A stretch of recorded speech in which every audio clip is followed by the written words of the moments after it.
Right. The only concern, of course, was the fact that they were down around 20, 30 CS pretty early into the game. So they were coming out on the worst end of that matchup in the bot lane, despite the fact that they have the Zyra, which is generally considered the strongest support in a lot of matchups. So maybe they're just flexing people out, seeing who works better with Mad Life, trying to give them both equal experience, or maybe it was a direct result of that kind of laning phase. Who knows? Well, we'll have to wait and see, as now they swap sides for picks and bans. So Tempo Storm now on the blue side, they have the opportunity to kind of leave things open for themselves, and they're not the one that has to ban the Camille. They're the ones that maybe should have banned the LeBlanc in game number 1, but they may not wind up letting that one get through to the second round because they can now take it for themselves on blue side. Well, with the Kha'Zix and Jhin banned already, it looks like they're setting themselves up for a first pick Varus with both utility AD carries banned out, as Gold Coin United is forced onto the OP ban. So we already see the Camille, Rengar come in. They actually banned Zyra last. I'll be interested to see what Tempo Storm is moving to first pick here. We have seen a couple teams go for that kind of strategy where you ban out 2 of the utility AD carries and pick Varus for yourself. Ultimately, that's not what they end up going for. Yeah, so they banned away kind of all the champions that they didn't want to deal with last game, and the Kha'Zix, who's been just a powerful pickup off the table already, but now it's Gold Coin United. Ryze was not the biggest threat coming out from Hatrix in the mid lane. LeBlanc is what they choose to ban away, so that could just be, like you said, that Varus being snatched up by Tempo Storm. Actually going to be the Malzahar first. Not too surprising. Looks like they just didn't like the Jhin itself. They don't care if they play the Ashe or Varus side of the matchup, but they just want the Malzahar for themselves. Getting rid of the Zyra, a champion that's actually pretty strong into the Malzahar, given how easy it is for her to knock off his passive and things like that, which is one of the things that makes him so tough to deal with. On the side of Gold Coin United, grabbing the Varus and the Jace, which is a little surprising considering there didn't seem to be too much priority around that in the first game. Yeah, interesting to see just kind of things swapped up. Maybe now that they have the Varus, they decide they want to go for that poke composition that they tried running in week, I believe it was number 1, where they had the LeBlanc mid lane, the Jace top, and the Varus in the bottom lane. Not going to wind up having LeBlanc because they banned that one away, but I mean, the Corki's still available. They have a lot of potential poke options. Oh boy, Tempo Storm looks like they're getting their hands on exactly what they want. They're starting to get away with that pick comp. They get the Malzahar first pick because Gold Coin United is stuck on the red side. They're not able to ban away the Vi, which is one of Zentinel's best champions, and this is the comp that we had seen Tempo Storm perform the best on when they have this pretty easy chain CC that they're able to get, and they're able to grab the Sivir as well, a champion that does decent into the Varus because all you need to really worry about is that piercing arrow, and it's a pretty telegraphed move to spell shield. And this is where Tempo Storm last time around wound up capping the Ashe, and they went for the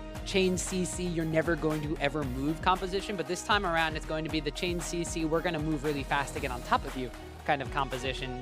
The Sivir, like you mentioned, it's seen a little bit of rise of popularity recently, but it hasn't necessarily been the strongest lane phase AD carry. Very short range, eventually will stack up a lot of wave clear and a lot of damage, but being paired with the Malzahar, I mean, that's kind of the go-to support that AD carries don't want to play against. Right, and we see Gold Coin United grabbing the Taric. It's something we've seen a Smoothie into the Malzahar. It seems not like a laning counter pick, just something that deals with it early on. You have the sustain to kind of handle the harass that the Malzahar is able to throw out.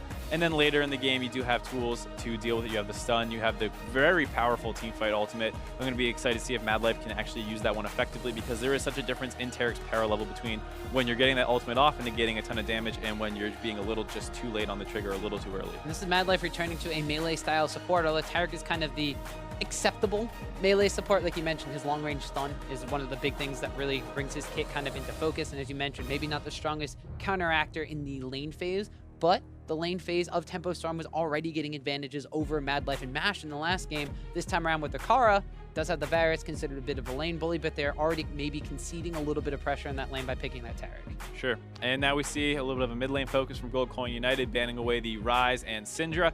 Not too surprising to see the Syndra banned away when they're going for this pretty obvious press R comp. Syndra is a great addition to that. She doesn't need to even hit her stun anymore. She just needs to drop a couple balls and press R. So good to see Gold Coin United targeting that one away. Tempo Storm moving to look at the jungler bans, because that is where they haven't drafted yet for Gold Coin United. We see an Elise ban and now a Corki ban as well. So Gold Coin United is going to have to pick between giving the strongest counter pick available to them to their mid laner, which is what I expect to see them do. They'll probably grab a jungler here. Yeah, the jungle pool being pinched ever so slightly. Rek'Sai still available. We saw Tantorin do great things on Rek'Sai last game.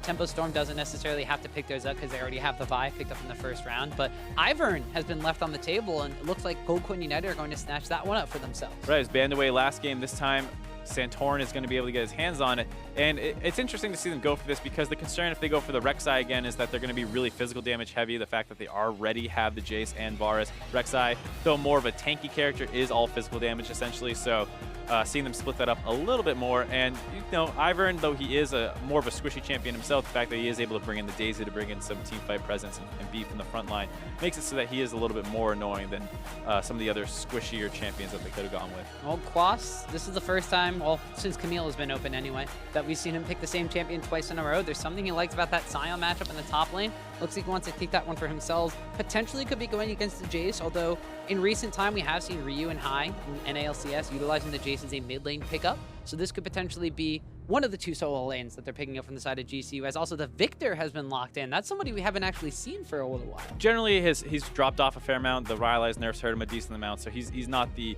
Omni OP pick that he was for a while in the mid lane. So he's not quite as focused, but he's still very strong, as we do in fact see the Jace getting flexed to the mid lane. Maokai being the last pick for solo coming in, an extremely strong champion that we were talking about how it's generally the strongest tank available in terms of just pure beefiness. Other ones can contest him in priority in terms of the Shen and things like that, but overall, if you just want someone to run in there, press W, lock somebody up, and not die, Maokai's your boy. It's also a last pick Maokai, which I don't necessarily think we've seen ever. Usually kind of like the cream of the crop pick when it comes to the tanks in the top lane, but this could just be GCU during the draft phase exploiting that, I was going to say weakness of Quas, maybe the stubbornness of Quas to not want to play those kinds of champions. It's a little hard to know for sure, because there was the Jace showing, so it might have been the kind of thought where Quas feels like you know, Sion is the best pick of the tanks into Jace. He likes playing Sion anyway, so perfect, we'll play Sion into Jace, and then it gets flexed into Maokai, who is just generally going to outperform him in tankiness. So it's hard to know if this was Quas's stubborn champion pool or a smart draft out of GCU tricking him out into thinking of what's going to be playing top. Well, we've seen flex picks be a very big priority in some of these matches now that we have the full 10-ban system. We'll have to see now if that Jace pick in the mid lane is going to be something that Phoenix can use to take on Hatrix with the Victor pickup. Something, like we said already, hasn't been seen all too often. The GCU looking like they're going to be the ones to kind of group up and huddle together very, very quickly early on. But they are going to wind up being spotted out by a quick little ward dropped off by the side of Tempo Storm. But looks like this just may be pressure invade, getting a ward down for themselves, because Ivern's jungle path, not the most standard kind of thing. No, you can do a lot of tricky stuff with him, so we'll need to keep an eye on exactly what Santorin elects to do. A lot of early invades, trying to go for 2 buffs right away. That kind of stuff is always the option for him. And it's also nice to group up level 1, seeing they take Q right away. You can basically hope to catch somebody out the same way people used to do with Morgana and things like that. Just shooting a binding into a brush. If it hits, great. If not, they probably aren't there, and then you can face check it. Minions have spawned. So it'll be interesting to see where the junglers start on this side of the map, because it was the side of Tempo Storm in the first game getting first blood, and Sentinel has been favoring this Vi over every other jungle pickup. So they've put the priority on that to take it in the first round of the draft phase. It was banned away from him in game number 1, so they've definitely put priority on that jungle pickup. It's something that can be as aggressive, if not just a little bit more than the Lee Sin early on, but this is something Sentinel wants to see. But Phoenix getting super aggressive. Angry. Uses the exhaust, forces the ghost out from Hatrix, just zoning him away. Wants to get as much damage done as possible. Chunks Hatrix down to almost no HP. Right, and he forces out the ghost in exchange for the exhaust, but more importantly, he's already got him almost dead, so Phoenix is going to have a lot of pressure in there, maybe opening up Ivern for more invades that he's already known for being extremely annoying at doing. So have to keep an eye on exactly what's going to happen in that mid lane, as we see some early trades down bot lane as well. Yeah, trades kind of just being the story of this game so far. We saw Mad Life getting a stun trade down onto Sheep. This is Voidlings were harassing down on top of Rikara at early level 1. The Jace trading with the Victor in the mid lane extremely early on as well. Jace going for, potentially could go for a more lethality-oriented build, allowing him to start with that long sword and 3 health potions. Victor on the opposite side picked up Doran's ring and 2 health potions. He's already had to burn through both of them. It's going to be very hard for Hatrix, especially knowing how Phoenix likes to play the lane, loves to play aggressive. We saw just even level 1 going crazy on it. Has Santorin and Sentinel going to bump into each other in the river here. 2 champions not known for being particularly scrappy. Vi is more of a burst champion, gets her combo out, and that's all she does. And then, you know, Ivern's not known much of a scrapper at all. He kind of just shoots his abilities and walks away. And he just wants to make friends. Yeah, just laughs at you. Well, he makes friends with the Scuttle Crab in the river, and that Sentinel doesn't look like he wants any sort of friendship with Ivern or the Scuttle Crab. He was content to just kind of check and walk away, placing a ward down for himself. So Not a lot of jungle aggression early on, but the lanes have been playing way more aggressive than they were in the previous matchup. Sheep now being on the receiving end of a lot of damage. And game number 1, when Madlife was playing Zyra into the Karma, he took a lot of poke damage early on at level 1. This time around, it seems to be pretty much even trades across the board. A lot of those health potions, those total biscuits of rejuvenation, have already been gobbled up by both of the supports. True, and it's the kind of situation where, sure, you know that Taric is a good pick into Malzahar, but you're not necessarily sure of exactly how to play it. You might not have a ton of experience against it, whereas I'm sure Madlife has played plenty of Taric into Malzahar. So there might be a little bit of an experience advantage on the side of Gold Coin United. You would hope so. It is a relatively new kind of style of support meta. The Taric has been changed. The Malzahar has not necessarily been a support previously, but with Madlife's game knowledge, you would hope that he has a very good grasp on the matchup. Is now solo in this top lane against Quas. Has already chunked him extremely low. They want to get involved in it too. They see everyone else fight, and they're like, "Hey, we can do that. We're tanks." I mean, we kind of, as a you and me pair, always default to the top lane of it's 2 tanks, nothing's going to happen. And as soon as we say that, somebody visits top lane and ganks them, and they die. That's usually in the collegiate scene though, where things are a little more suspect. That's very true. Although last game, First Blood was on a tank in the top lane. That's true. So I mean, it might just be our curse. I hope so. I would love to be able to say, wow, this top lane's super boring, and then have a fight instantly happen up there, but it doesn't look like we're going to get that this game so far. Now Santorin just kind of taking a merry stroll into the opposite side of the jungle. Sentinel has gone back a little bit earlier on. We did see Santorin doing the same thing, opting for a Dark Seal as his first purchase on Ivern. We've seen a lot of support sort of oriented build from him. Sidestep. A good sidestep of the ball breaker coming out, but there's Sentinel. You said the burst potential coming out from Vi. Chunks down through Santorin's shield. Is going to wind up revealing him and chasing him out of his own jungle. But he's still the ground. Mission successful then. Fine taking a little bit of a trade. Didn't have to blow any summoners or anything. Just strolled on out of there as a happy Ivern always seems to do. Yep. We'll have to see what Santorin does. He just keeps his Dark Seal in his pocket. He's going to wind up racking up assists because, as I mentioned before, not only does Ivern have a very interesting jungle pattern, but he has a very interesting build pattern as he's basically a secondary support. A lot of people have called him the Janna of the jungle, and Janna used to be a champion who would buy Magi's early sometimes because she just hardly ever died and racked up support assists so easily. So you see a kind of similar philosophy where Ivern often picks up a Dark Seal relatively early, as we see Phoenix, Patrick's trading pretty hard, as once again Santorin and Sentinel bump into each other in the bot river. Sentinel going another Vault Breaker, yeah. But going a little more aggressive that time. Yeah, Sentinel, he's tried to play aggressive on the Lee Sin last time. He was mainly around the bottom side of the jungle. However, in game number 1, he was the recipient of a lot of the invades coming down from not only just Santorin, but from Phoenix when he was unlocked after that first kill picked up in the middle lane. So Sentinel now on a much more comfortable champion for himself. He's seen priority placed on the Vi a lot. Seems to be doing a little bit more. As this bottom lane still trading back and forth. Madlife actually dropping fairly low. The heal has to get popped in by Rikara as an army of Voidlings chase away that Taric. That's what happens when you don't take out those Voidlings right away. They multiply and start doing a ton of damage to you. And so even though the initial trade looked pretty favorable for GCU, Madlife walks a little bit too far forward and is forced to get his 80 carries heal used on him. Well, that's why we said that Madlife, even though the Taric may be picked in response to the Malzahar, it's not necessarily the early lane kind of counter as we'd expect the Lulu to be. Lulu, with her wild growth, has proven to kind of shut down the Nether Grasp effectiveness on the target you're singling out. More importantly, the help picks passive, those little fairy dust laser beams that fly out are going to be really good at taking out those Voidlings so they don't multiply. Fairy dust laser beams is high the tech. Best descriptions I've heard of picks. What else would you call it? I don't know.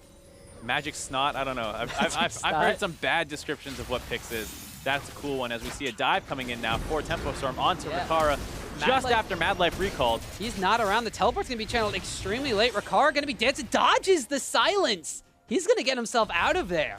I'm a little surprised to see that's the way Sheep played it. I thought he was maybe going to flash in for an auto attack or something to try and finish him off. Instead goes for the silence, and Rikara is just barely able to sidestep it and stay alive.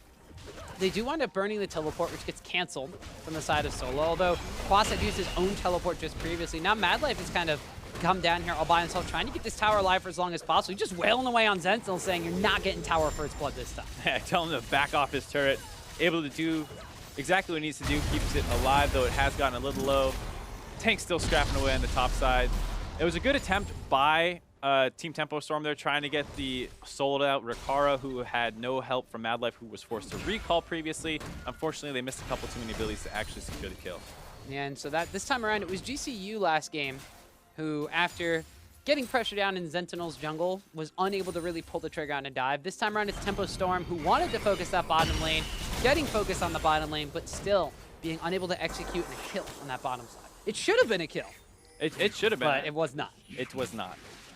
Gonna have to see where First Blood comes through this game. Both junglers struggling to make an impact, but Vi has finally hit 6. You expect something to happen pretty soon, as there are plenty of targets that you can go for. Most likely in the bot lane is where you tend to see it. The Sivir can speed up the Malzahar, so he gets a free ultimate, which can then be comboed in with the Vi ultimate. So that's where I would expect them to look, but it's hard to know exactly where they're going to go. Well, we do know that there are summoner spells down on the bottom side, which could also make it a primary target. There's no flash available on Markara. He's already a very immobile AD carry. Everybody else on the side of GCU has their flash summoner spell available. Whereas if you're looking on the opposite side and you're, where is GCU looking to prioritize First Blood, there's still full summoner spells, especially back up in that mid lane from Hatrix. They don't necessarily have a lot of gank assistance from their mid laner, although they do have a lot of lockdown in the top lane, but that's a tank versus tank matchup. So like you did say, bottom lane could be where we wind up seeing bloodshed first. There's already about half HP on that tower, and Santorin making friends with the Scuttlecrab on the bottom side to let him know if any bad guys come down. But once again, I actually really like the warding from Gold Coin United, in particular Mad Life around this bot lane. We see that there is a deep ward in lane right outside the Krugs in case Vi was trying to come through lane, and then just right after the turret, there's another one in case she was trying to sneak into a brush. So I actually think they're doing a really good job of knowing what Tempo Storm wants to do in terms of put their pressure down and warding preemptively to spot that coming. They also had that last game as well to spot Quas coming down when he did it. There's 4 wards and a Scuttlecrab on their side, so they're ready and wailing for these fights. She's going to get locked up by the Chains of Corruption, and we said that, hey, there's going to be a Vi, there's all these teleports, everything could happen, and it's Ivern picks up the First Blood with help from Varus. Yeah, we're going to see if Sentinel can answer back. He wants to get involved in this action too. Looking at Phoenix in the mid lane, though. He is a little far away. Does land the flash too, has an ult follow-up, and now Hatrix is involved. Yeah, and Phoenix burns his flash to try to get out of that one, but the gap closing from Sentinel is there, and he's wanting to pick up that kill. The Ghost is out from Hatrix as Ivern and Daisy have shown up. Solo on the bottom side of mid lane as well. Hatrix is running towards Quas, so it looks like he is going to be able to get away from this one. Maybe, though. Now Solo's we see, collapsing. yeah, Solo is coming around the flank, and we know Hatrix has no summoners. The slow from Quas comes out. He's going to try and ult away, though. He does get interrupted. Yeah, so Quas not going to get locked up, but he does wind up knocking up Solo and Santorin. Solo has to flash away. Ivern's not the tankiest jungler in the world. Solo's going to wind up flashing out as well, and the chase from GCU results in them burning double flash. Overall, really good play from both teams here.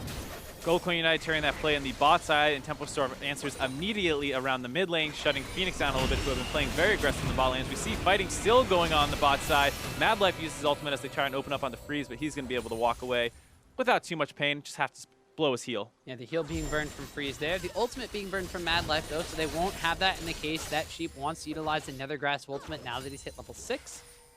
But they do force away that bottom lane coming out from the side of Tempo Storm. So we did see already, Rakara being subbed in for Mash. Mash had a pretty good performance on the Jhin last game. This time around, so far, Rakara has barely escaped from death, which he should have died for First Blood, but he was able to get himself out of there. Nah, skilled dodging. That's I mean, he did dodge. He did a lot of dodge. That's what I'm saying. He should have gone down with better execution from Tempo Storm, but he was the one that made that one fail. This time around, he's also been able to trade a decent amount of damage on the freeze. So far, so good with the AD carry switch up here. Not a lot has really changed from this one, although it was Gold Coin getting the First Blood and Tempo Storm with the response in mid lane, which is the opposite of game 1. Right, and the other difference is, of course, the fact that there is now a large CS lead on the top side as well, a 20 CS lead in favor of Solo. We saw him getting a lot of good trades onto Quas with the Maokai. Shows that he understands a little bit how Sion as a champion works too. He was able to use the Maokai Twisted Advance to dodge Q damage. He also was able to use it to interrupt the ultimate of Quas previously, so shows that he's not quite as surprised as some other players are when they're facing Quas and his weird champion picks. Well, he's had at least one official matchup experience against the Sion, as he did wind up playing this matchup with the Shen versus Sion last game. Wound up going in his favor, especially due to the usage of the double globals coming out from the Stand United. In this matchup himself already, a little more than the 20 CS advantage in that top side of the map. The mid lane, where advantages looked like they were in favor of Phoenix after that early level 1 rush kind of harass that he put down on Victor, has kind of turned the tables now that he's given up a death in the mid lane, so Victor kind of breaking even there. And the bottom lane relatively close at freeze. being still a little bit ahead, but not nearly as far ahead as he was in the lane versus Mash, where he was about 20 CS up. Right, but things might get blown open here as we see Sentinel sneaking his way into the bot river. We see a TP coming in from Quas as well. He's going to be trying to use his ultimate to get a fight started down here. There's a 4-man stack in the bot lane. Even Victor's making his way down. We might see an explosive fight coming up. Yeah, it looks like everybody from Tempo Storm. This is the lowest tower on the map, so they're just grouping up. They may just want to brute force this one down. The teleport had been used, and Quas doesn't necessarily utilize that for anything. That will be a global disadvantage, but just the pressure coming out from Tempo Storm will result in the first tower blood going down. All solo gold to Freeze as well. I mean, it's very good to see them willing to try and force around the bot lane, but I think they used a little too many resources there. Holding on to the Quas TP probably would have been smart. It wasn't entirely necessary. He wouldn't actually even use it for anything. Now he's using his ult to get back up to the top side. He does protect his top turret, which is nice. But now Tempo Storm's going to have to play down teleport advantage for the next 5 minutes, basically. This is the second time we've seen Quas try to set something up with that Scion ultimate from a very long lane perspective and not necessarily getting anything out of it. This time around, they do get the tower. Last time it was game number 1 and they just legitimately got nothing for it. So small improvements with the Scion usage. Small improvements, I guess. You got to look at the positive sides. This is what you're so good at, Tom. I'm Optimus Tom. Oh, it's Optimist. Well, in this case, yeah. Okay. Whatever. You're kind of fluid like that. You can change it around. Yeah. So the big thing there in the bot lane is, of course, that we see this Vibe make 2 visits down there and unable to really get anything going. We see the game plan that Tempo Storm had, forcing a lot around the bot side, but they're not actually getting anything done. As we see, once again, the mid lane force works out in favor for them. Phoenix is going to get dropped. Eventually, maybe. He turns back on his Vandal. He gets the kill. The redemption buy from Ivern keeps him alive, and Phoenix is able to trade 1 for 1. I mean, that is the power of the Ivern. The fact that that redemption can come in from anywhere buys him just enough time to get in range for his shield to come in as well. It keeps Phoenix up until he's able to trade back 1 for 1 on Sentinel, as now Solo finishes off the top turret, while Sheep and Freeze do some work on the Ocean Dragon. Yeah, they got the Boilings to tank that one up, so the Ocean Drake will go down, but that's a tower and a kill being traded over in favor of GCU, while Dragon goes over into the pockets of Tempo Storm. We saw Sentinel not being afraid to kind of utilize that flash upon cooldown, but not really expecting the fact that Ivern has finished his redemption this early. Went Dark Seal, Ionian Boots, and then straight redemption. Doesn't finish his jungle item, just upgrades it to the trackers. Now you have to get a little bit of extra ward control. And then the shields is coming up. We talked about Ivern's usage of support. The John of the Jungle strikes again. Right. I mean, one thing I don't think we talked enough about is how strong GCU's comp can be against exactly what Tempo Storm wants to do. They're really focused on single target lockdown and trying to blow somebody up early and get a 4v5. On the other hand, GCU's comp is extremely strong at keeping somebody up. You have the extra healing coming in from the redemptions, Taric, shields as well. You have an invulnerability if someone lives long enough. There's a lot of tools to keep someone alive, as we get to see exactly how powerful it can be here with this fight in the mid lane. And it looks like Phoenix is all but dead here, getting locked up by the gravity field and everything. The redemption comes out. Ivern just barely gets in range, and Phoenix is able to get a trade kill. Right, it's crazy to see when Phoenix was stunned up under the gravity field, the fact that, oh, he's dead, you just need 1 more tick from this ultimate, and then instantly, here comes the redemption, here comes the shield, and next thing you know, ends up being a 1 for 1. Yeah, and like you said, that's a lot of single target burst onto, well, a single target. That's the way it's used. But the ability to save them, the composition that GCU has put together to kind of be a redemption comp, I'm going to call it, is the way to kind of just redeem that one person that's been caught out, keep them alive for as long as possible. The problem is, of course, is that people still have to be in position to defend against them, to redeem that person. And with the Sivir and the Vi, they have a lot of ways to jump on somebody very quickly. Sion as well, known for just showing up out of nowhere. So it is pretty tricky for GCU to be in position. They themselves really do not have too much mobility on their side, really just the Jace speed up.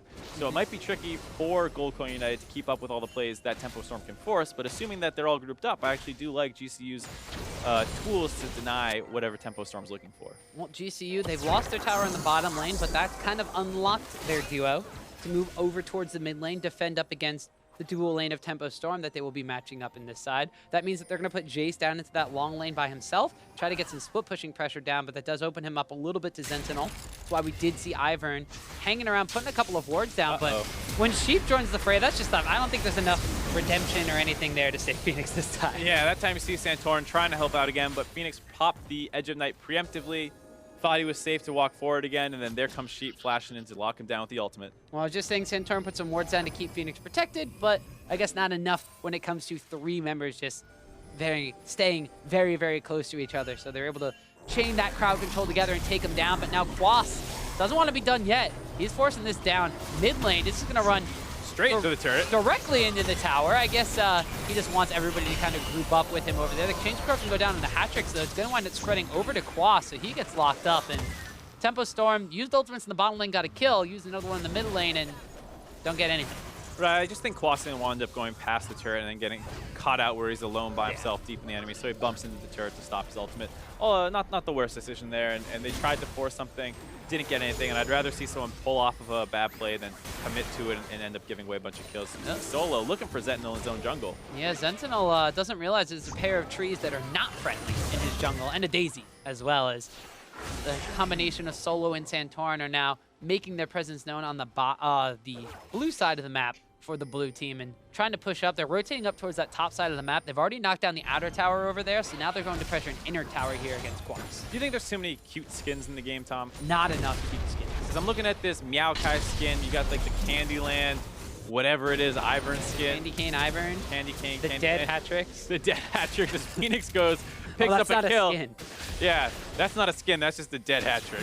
Well, Phoenix showing that if Hatrix and the rest of his crew are going to be bullying him around, that if he 1v1s them, no chance. Yeah, I'm distracted by all the cute stuff. That's why there's too many in the game, Tom. I can't focus on the carnage that's happening in the bot lane. I don't know about that one. I think there's not enough cute skins. There's some very nice looking skins, especially the Pool Party Terror. Yeah, Pool Party Terror gonna go hide in this bush now, try and defend this turret. It is pretty annoying to try and seize against an Ivern. You're not exactly sure who's gonna show up next. As Ricard does join in defending this turret. That's probably my favorite and least favorite thing about Ivern, is the fact you can just put the brushes down and now all of a sudden 5 people are waiting in there. It's a cool idea, but then when you play against it, you're like, wait, this is annoying. Yeah, not nearly as annoying as being hit by a Shock Blast Gate combination coming out from Phoenix. Just one of those was enough for Phoenix to know he had the damage to run in and take down Hatrix. When there's no one else around to help the Victor, he's not necessarily the best threat to split push against the Jace, which when being utilized in the top lane, we've seen him kind of be that fact of his main threat is like trying to get isolated fights just like that. Right, Jace is often picked early and kept in the top side because his 1v1 potential is pretty much unmatched in the game. So sure, you can put him in the mid lane, but you don't need to keep him there. As soon as he gets a couple items and the map starts opening up, feel free to put him in the bot lane and force a 1v1 matchup against a mid laner who doesn't quite play as well in the side lane. So we get to see Phoenix getting the solo kill there, blows up Hatrix, and we get to see just how this Jace pick can work once it is starting to be rotated around the map a little bit more. And if there's nobody that can deal with Phoenix, and there's nobody that can deal with Solo, at least on a 1v1 basis, that sets up another 1-3-1 situation from GCU. They utilized that one to be able to close out game number 1. They caught very aggressive vision control into their opponent's side of the jungle as soon as they knock down multiple outer towers, which they just get their second one on the bottom side of the map. So things are looking relatively good for the side of GCU if they're trying to replicate the success they had in game number 1. However, this time around, Ricard is going to get jumped on by Hatrix. The Chaos Storm went out as well as everything else. The teleport coming in from Maokai will wind up being canceled.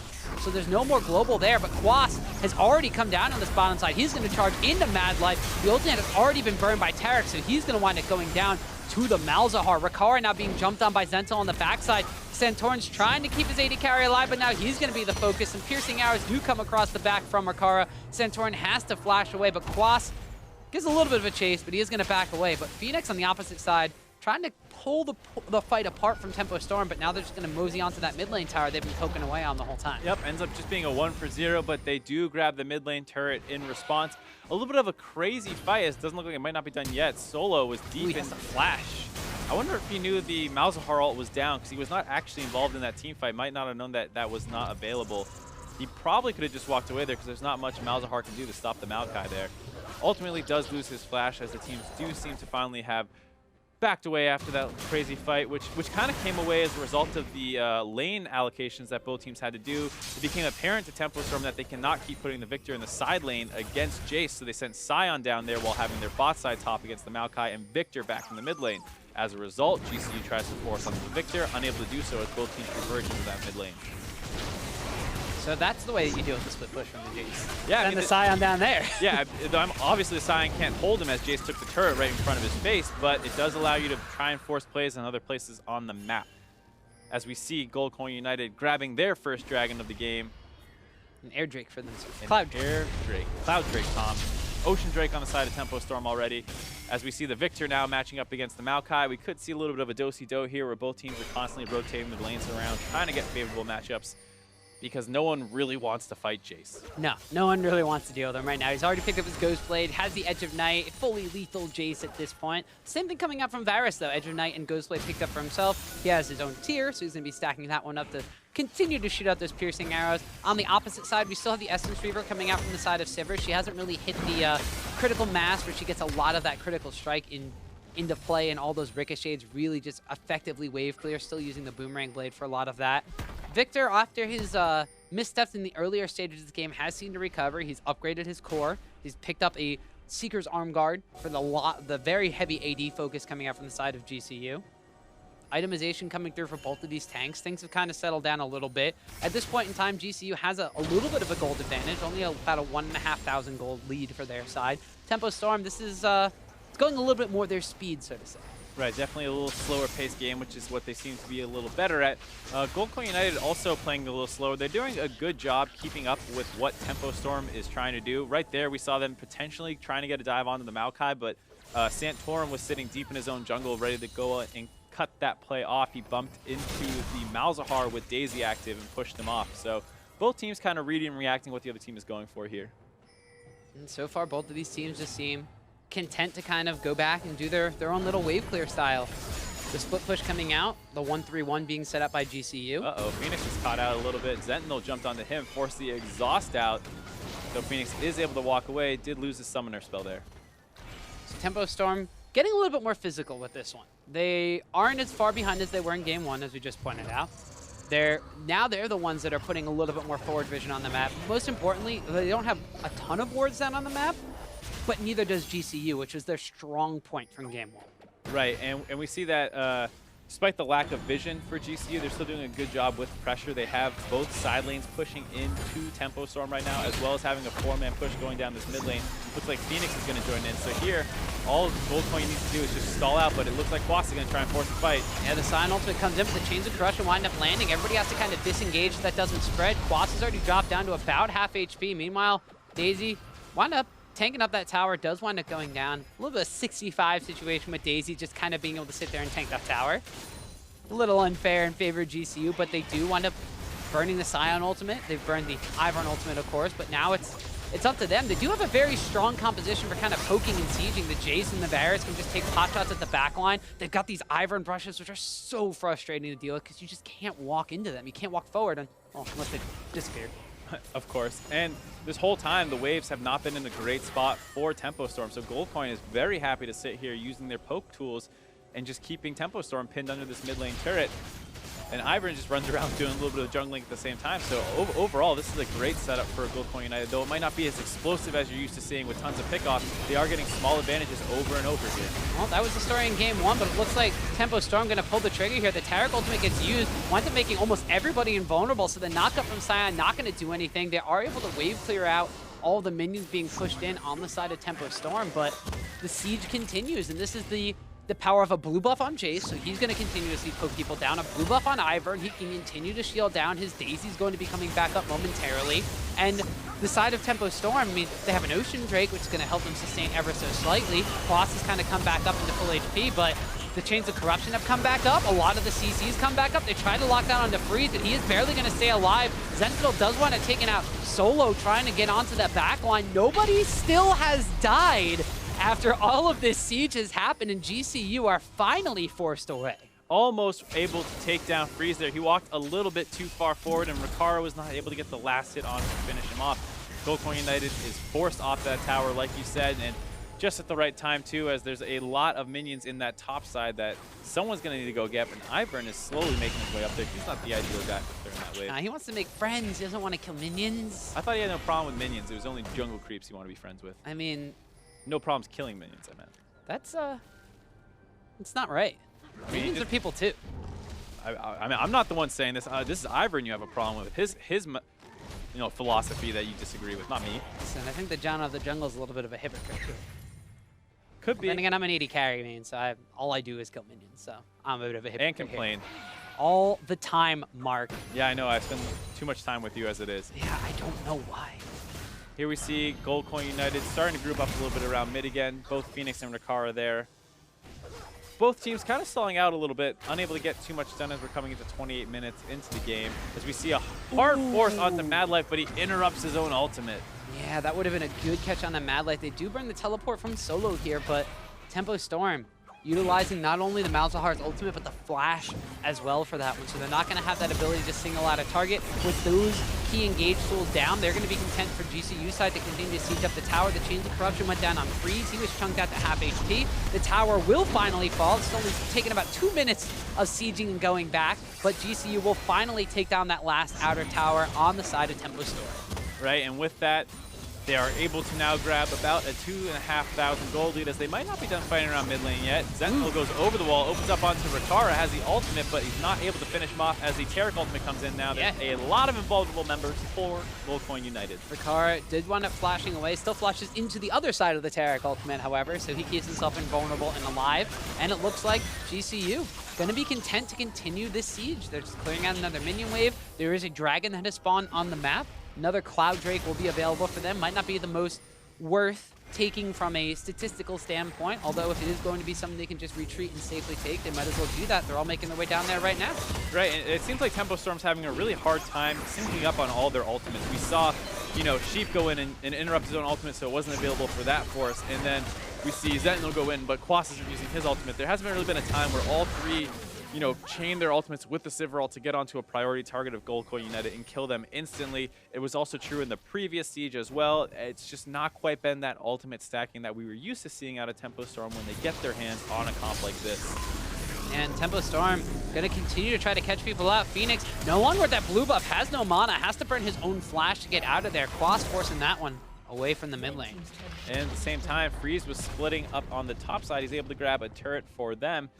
Now both teams have completely broken the outer ring of turrets of each other. The map is fairly wide open. It's going to be about who can probably get a pick off now. It's a lot easier for Tempo Storm.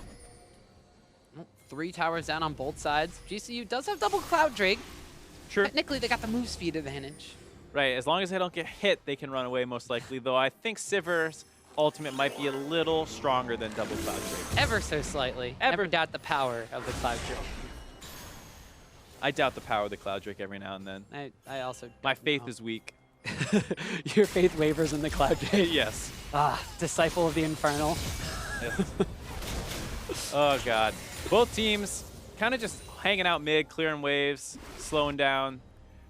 Both of these teams have decent wave clear, though. You have Jason Varus on one side, you have Victor and Sivir on the other side. So if it comes down to who's going to be better at minion wave management, who's going to be better in a siege situation, sure, you would think it's GCU, but the wave clear coming out from Tempo Storm, I mean, it took 2.5 minutes for GCU to take down a tower when they were all grouped up together with multiple blue buffs in a siege situation. Tempo Storm, with a little bit more itemization on their side, could potentially be the ones to pick up a fight. You see Sheep going into that front line here, has that Nether Grass available, no flash yet available, so they weren't able to really pick somebody out from GCU. I mean, the only target that was really there for them was Mad Life, and then he pretty quickly got behind Solo, and then if you're opening up onto the tank, you're probably not going to be having a good team fight, so no surprise there that Tempo Storm decides to back off, and it's going to be really hard for both these teams to get much done. Gold Coin United wants to split up and push in multiple ways, but they have to be very careful about the team comp from Tempo Storm, who can really start a fight very, very quickly. And at the same time, Tempo Storm, as much as they want to force a fight like that, Gold Coin United, as we said before, has the tools to dissuade such an engage. So it could be a lot of standing here, shooting abilities back and forth, and looking at each other. A lot of staring the way it was intended. Yeah, staring contest. As Quas does have a really big flank on Gold Coin now. Yeah, and he does have his ultimate available, so it looks like he might be waiting for the right time to use that. Daisy winds up coming out and joining the fray. Solo did notice that Quas kind of poked his head out the backside. Like, wait a second, you're not on my team. Decides to try to zone him away, and now with Quas kind of stuck on the side and the rest of Tempo Storm really unable to commit behind a front line, another siege has begun for GCU. This time around, that inner mid lane tower going to go much quicker than the outer. And there's 2 huge minion waves coming in again for Gold Coin United. They're doing a pretty good job of syncing up their pushes on waves. They're going to look like they might rotate to the top side to try and join that one and get another inner turret. And this is a really clean playstyle coming out from GCU. It's not super exciting. There's 7 kills in a 33-minute game, but they're rotating around the map. They're utilizing the Cloud Drake move speed, not necessarily the Cloud Drake, but they're utilizing their positional advantages, their warding advantages, and what their composition is extremely good at. And they've been able to take consecutive 1, 2, 3 towers, 2 in the mid lane, another one in that top lane. Their minion wave management on their side waves has been top-notch this game. And now with all that vision denial and the pressure they've garnered in multiple lanes of the map, they're going for a Baron attempt that's only going to be spotted just now. It's already below 3,000 HP. Chains of Corruption did go out from Rakara, though. Malay's going to pop the Taric ultimate, so there's no worry about them getting engaged on in the pit. Solo did go forward to just zone them out even further, and now the Tempo Storm sees the Baron go down. They're trying to take down GCU. Quas is in the backline. The Nethergrass had already been used. Nobody from GCU is really going down quite yet. Solo's Guardian Angel will get popped. Santorin's going to get taken down after the Assault and Battery is used. Mad Life now is in cut out by Quas and Tempo Storm. They're able to turn the tides in this fight. The Baron goes to GCU, but 2, potentially 3 kills go down in favor of Tempo Storm. Just a slight overextension for Gold Coin United. They were burning the Baron down. They had the Ivern brushes on it, so Tempo Storm had no idea how low it was. They're able to secure the Baron, but then the team fight was just too hard to get away from by Tempo Storm. Very sticky members on their team. They're forced to fight. And ultimately, Gold Coin United loses 3-4 and an inner turret. Not really worth it in the end, but they still have the Baron buff on 2 members. Maybe they can get something else coming back after this push is done, but they're going to lose an inhibitor tower. Yeah, Tempo Storm isn't slowing down. They really want to maximize what they can get off all this as they get another turret. I kind of feel like this is our fault because we just said that how clean GCU was playing this game, and then all of a sudden they wind up going for a Baron play that looks really great on paper, just like you said, but the turnaround afterward, the missed Chains of Corruption, and then the initiation from Tempo Storm once the Baron is down. Solo's actually not in this invulnerability zone at all, so he's already dropped below half. Right, and it's a kind of point where you think that maybe they can just leave Solo and walk away to the top side, but they're a little indecisive in that. They're trying to work more damage in, and then Quas gets onto the back line of Gold Coin United. He's able to really slow down their escape with Victor's ultimate following right behind him, and now that they're turning off the field, it's a little too late. Quas continuing to stick onto their back line, pick up more kills. It did seem like a situation that if Gold Coin United decided earlier to back away, maybe they can save more of those Baron buffs. But they thought they could take the fight, ultimately unable to do so. And Tempo Storm is actually able to pick up a handful of kills and really swing the gold closer together now. It's only about a 1,500 gold lead after that.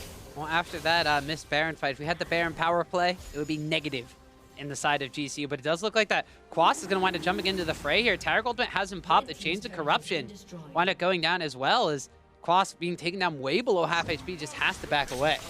Yep, and both teams are going to be disengaging a little bit here. We talk about how Gold Coin United has a really strong team for peeling. They don't have the best team for starting a fight, but they do have a decent amount of chain CC if they get the Maokai route into Varus ult with a Ivern route. Yeah, they have a number of routes, but they have to hit one to really start something. They can't force quite as hard as, you know, Tempo Storm can with just a Malzahar face laser. Yeah, but they wind up using it onto Solo, and they wind up trying to lock up Quas in the front line as a response. The 2 tanks are the ones taking a lot of damage, but Freeze is the first one to melt through the tank on GCU's side, and that opens up the Assault and Battery afterwards. A double kill has now been picked up by the Sivir. Zenzel with the flash, and the Vault Breaker catches on to Phoenix. He's the one that's behind the gate. The Sivir ultimate's being used right now to try to chase down, but that's going to be 2 more quick kills picked up by Tempo Storm. Yeah, Tempo Storm continued to chase through the fight, but ultimately unable to find another target. Almost got onto Phoenix, but unable to actually do so, as we see just how much damage Gold Coin United can do while they're running away, throwing Varus Qs, Jace Qs back at you. As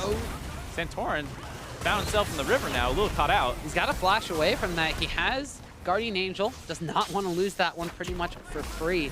So he will end up disengaging, although Quas looks like he wants more, tries to steer his little Scion car into Phoenix, but he's going to backing away. The gate has been popped. Quick auto attack there coming out from Victor, the empowered one from his Q. Dealing a lot of damage as they force away GCU. The Elder Dragon looks like to be in the sights of Tempo Storm. The rest of GCU has started to respawn though, so I don't think Tempo Storm are going to be content taking this one, but they are going to control Scuttle Crab. They are going to control some vision. Right, there's a huge wave going into the top side, so I don't think Tempo Storm really wants to force around this bot objective. We see Hatrix heading up to the top side to deal with that minion wave. Gonna pull all those minions together, get the laser out. Feels so good to wave clear like that as a Victor. It really does. Feels really good to wave clear like that. Anybody. Yeah, anytime you hear that just chain of minion kills with all the gold clinking up, when the entire wave dies in one ability. Feels good, man. Tempo Storm, however, they've kicked it up a notch. Ever since that Baron attempt by GCU, things have kind of come into their favor, and now the gold count's pretty much even. 9 kills to 3. We said GCU was playing a not very exciting game, not very kill-oriented game, but kind of clean. But we saw the Baron kind of be the undoing of all that cleanliness, and now they're kind of scrambling for some sort of semblance here. They lost that Baron fight. The Baron buff is basically worn off at this point, and you know, they're still trying to execute the way they were doing before, but there's been an influx of gold on Tempo Storm. Quas has gotten super tanky with his Randuin's Omen, Spirit Visage, has Mercury Treads for himself. Sivir from Freeze has really come online. 3-0 and 3, Infinity Edge, Essence Reaver, and the Mortal Reminder picked up now. So he's going to start ripping through these targets, able to lock down like Solo in the front line. Madlife has to use the ultimate to keep his tank alive, and now the chase is coming out from the side of Tempo Storm. Sentinel comes over the wall. The Redemption winds up getting used. It's going to be the opposing one as Tempo Storm utilize that one to try to get some damage down into GCU. And now it's all up to GCU to try to kite back, but you can't lock down the Quas ultimate. He's in the front lines. The Redemption is used on the allied side there. They are going to want it taking down Santorin. One tree will fall. He'll come back up from the Guardian Angel. He's stuck in the backline. He will fall again. They've taken down the second tree, and they're just going to try to rip through. Hatrix will wind up picking up a kill onto Madlife. They have only lost one. It looks like a double kill being picked up now for Sivir. And although Quas has gone down, there's been 3 on the side of GCU. Yeah, look for a second there like GCU might be able to turn that fight back, but Freeze comes flying in, finishes off Rikara. Ooh. As Phoenix, like I say, is still alive. He does a lot of damage to get some poke down. He's going to try and chase the rest of Tempo Storm out of his base, but despite that, they did lose an inhibitor, and now they're looking like they want to get a piece of the Elder Dragon. Well, that's the biggest objective on the map left for them to take. Do have to be a little bit worried, though. There's a teleport in there from Solo. Like you said, Phoenix is still alive and does deal a lot of damage. They have their Jungler and Sentinel available, but their front line is gone. These are all squishy targets, but they're the squishy targets that deal a lot of damage, and it looks like there's going to be no contest from the 2 members of GCU, Elder Drake or Elder Dragon, going over to the side of Tempo Storm. And we see just how fed Freeze is, sitting at 400 farm, 504, basically full build. Still got a BF sword, trying to figure out what he wants to turn that into. Goes with the Bloodthirster, I believe that was. And overall, you see these kind of like weird CS allocations because Quas has been grouped mid so much trying to hold on to turrets. He doesn't have that much compared to the Sivir, who is doing... He picked up a face of the mountain. He's not even a face of the mountain now. Just being a total team player, just there to be a fat tank. And to be fair, he's done a great job of tanking, even compared to the more farmed up Solo on Maokai. So you get to see some of the strengths of Sion, maybe being a little bit better of a tank when he doesn't have as much gold. And the fact that, ooh, that was not lag, not the button you wanted to press there. He lagged, that's all. But yeah, Quas has done a really good job tanking. They do have really good tools for shredding through tanks on the side of Tempo Storm. Both Victor and Sivir are great for that, as well as even the Malzahar ultimate is a really good job for that, as we've seen it be used on Solo repeatedly. If you can't get to the back lines, hey, don't worry about it. Lock the front line, melt him down. Your team comp is better at a straight 5v5. And we've seen GCU having to burn the Taric ultimate to save their tank, and as soon as that happens, Sentinel ults somebody that's squishy in the back line. That's 2 forms of just initiation for the side of Tempo Storm you cannot stop. As Tempo Storm with Quas sitting in the Baron pit here, just content to tank it all up, waiting for Sentinel to come on over. That's a Baron going over the side of Tempo Storm for free. Right now they have Elder Dragon, they have the Baron buff. What can they get with it? They still have both side lanes inner turrets to get through, so it will take a little bit of time before they're actually able to get onto another inhibitor. The mid lane one is down, of course, though, so they have a couple options for how they try and approach this situation. Well, GCU last time, they took a Baron in game 1. They utilized that one. They took an Elder Dragon after that. They ended the game.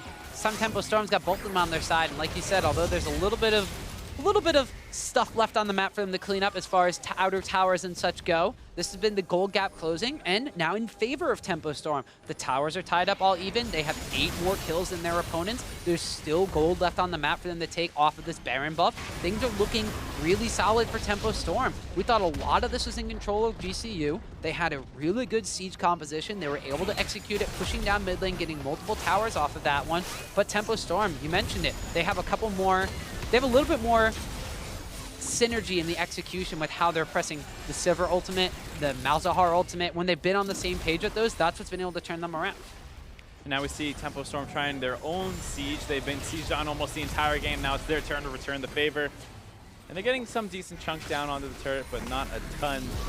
So they do press the Sivir go button, scare him off the turret, and that thing And goes the down Scion quick. go button, but he gets stuck in traffic, runs into the tower, but that's enough to scare GCU away. Solo in the front line, like you said, getting locked down. Malzahar ultimate was on him, and he winds up falling. That's the front line for GCU. Don't really have another tank left open. There's an Ivern, but that's about it. The inhibitor winds up going down. The mid lane one is already down as well. That's super minions in the base. That's Baron buff minions in the base. And that looks like it might be Tempo Storm trying to tie this one up at 1 apiece.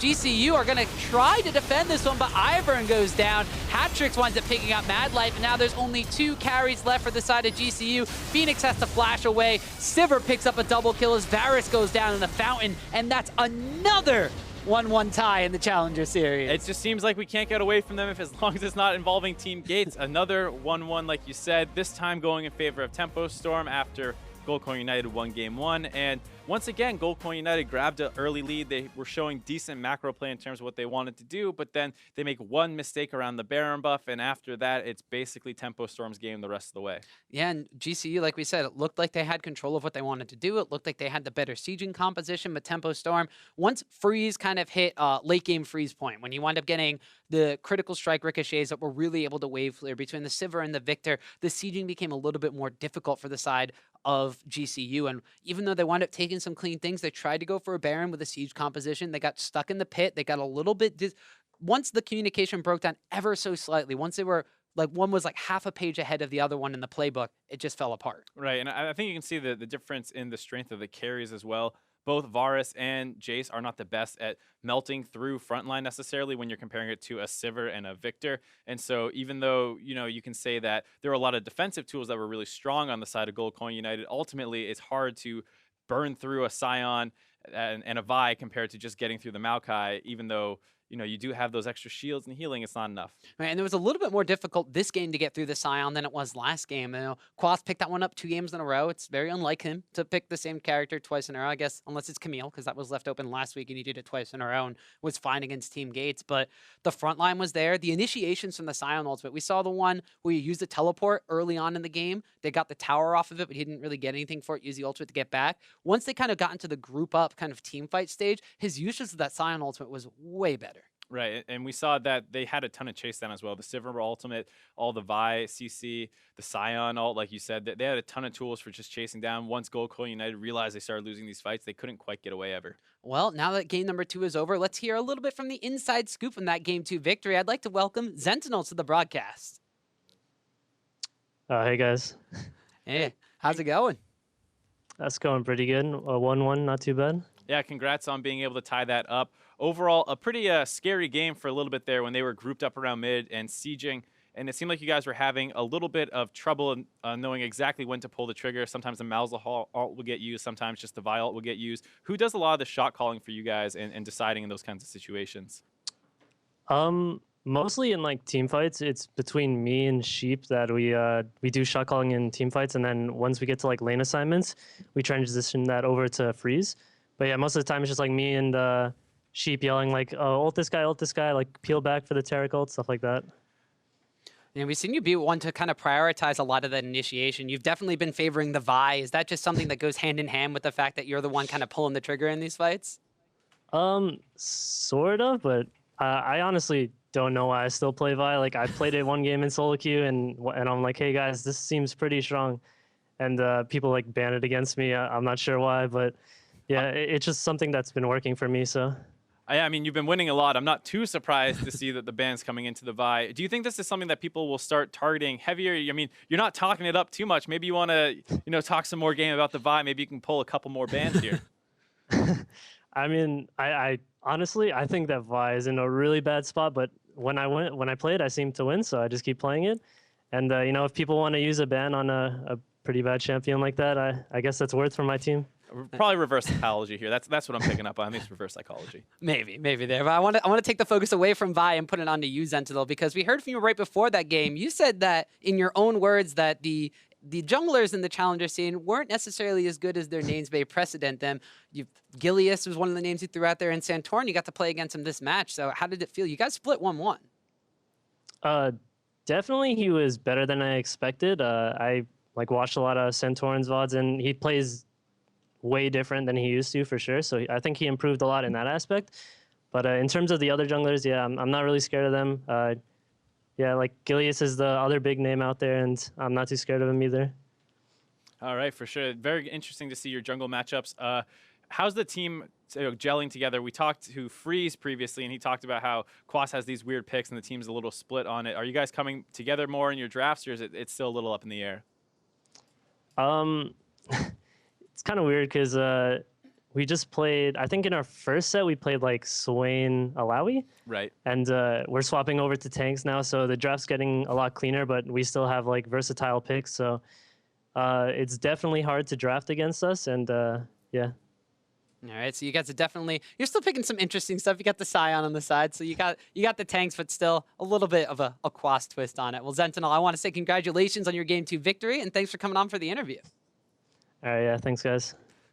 All right, well, our first series for the day is complete, but we got more Challenger action headed your way, Mark. And for you out there, so in just a few minutes, we'll catch up on Game 2 of Delta Fox and E United. Don't go anywhere.